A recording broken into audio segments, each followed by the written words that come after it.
আসসালামু আলাইকুম, কেমন আছেন? আশা করি আপনারা খুব ভালো আছেন। আপনাদেরকে আমি শিখিয়ে দিব সাদিয়া টেলিকম অ্যাকাউন্ট কিভাবে খুলবেন এবং ব্যালেন্স অ্যাড করবেন কিভাবে। তাহলে আপনাদেরকে আমি শিখিয়ে দিচ্ছি। তো কথা না বাড়িয়ে মূল ভিডিওটা শুরু করা যাক। প্রথমে আপনার স্মার্টফোনে চলে যাওয়ার পর এখানে সাদিয়া টেলিকমে প্রবেশ করে দেবেন। এখানে ক্লিক করে দেওয়ার পরে এখানে লেখা আছে রেজিস্টার এ নিউ অ্যাকাউন্ট, এখানে ক্লিক করে দেবেন।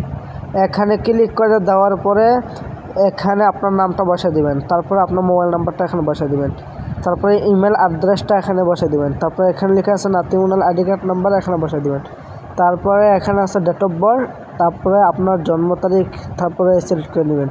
তারপরে এখানে পাসওয়ার্ড লেখা আছে, আপনি পাসওয়ার্ডটা দিয়ে দিবেন। তারপরে পিন লেখা আছে, আপনার পিনটা দিয়ে দিবেন। তারপরে সিলেক্ট ডিউরেশন, আপনার বিভাগটাকে সিলেক্ট করে নেবেন। তারপরে এখানে 4000 টাকা দিয়ে এই অ্যাকাউন্টটা খুলতে হবে। তারপরে এখানে লেখা আছে রেজিস্টার এ নিউ অ্যাকাউন্ট, এখানে ক্লিক করে দেবেন।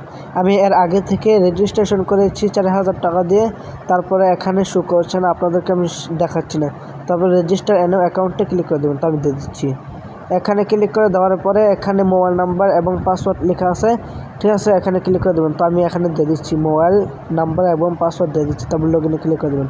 লগইনে ক্লিক করে দেওয়ার পরে ক্রস আইকনে ক্লিক করে দেবেন। ক্রস আইকনে ক্লিক করে দেওয়ার পরে আপনার সাদিয়া টেলিকম অ্যাকাউন্ট খুলে গেছে। তারপরে ব্যালেন্স অ্যাড করবেন কীভাবে, তাহলে আপনাদেরকে আমি শিখিয়ে দিচ্ছি। তারপরে এখানে অ্যাডভান্সে ক্লিক করে দেবেন। অ্যাডভান্সে ক্লিক করে দেওয়ার পর এখানে আছে মেনে ক্লিক করে দেবেন। তারপর কনফার্মে ক্লিক করে দেবেন। কনফার্মে ক্লিক করে দেওয়ার পরে একটু লোডিং নিচ্ছে। আপনার যদি স্পিড ইন্টারনেট থাকে তারপর তাড়াতাড়ি আসবে। তারপর আপনার যে পার্সোনাল রকেট বা পার্সোনাল নগদ বা পার্সোনাল উপায় বা পার্সোনাল বিকাশ থাকে এখানে ক্লিক করে দেবেন। তারপর পার্সোনাল বিকাশ আমি ক্লিক করে দিচ্ছি। তারপর এখানে লেখা আছে ইন্টার অ্যামাউন্ট, আপনি কত টাকা অ্যাড করবেন এখানে দিয়ে দেবেন। তারপর 50 টাকা দিয়ে দিচ্ছি। তারপর নেক্সটে ক্লিক করে দেবেন।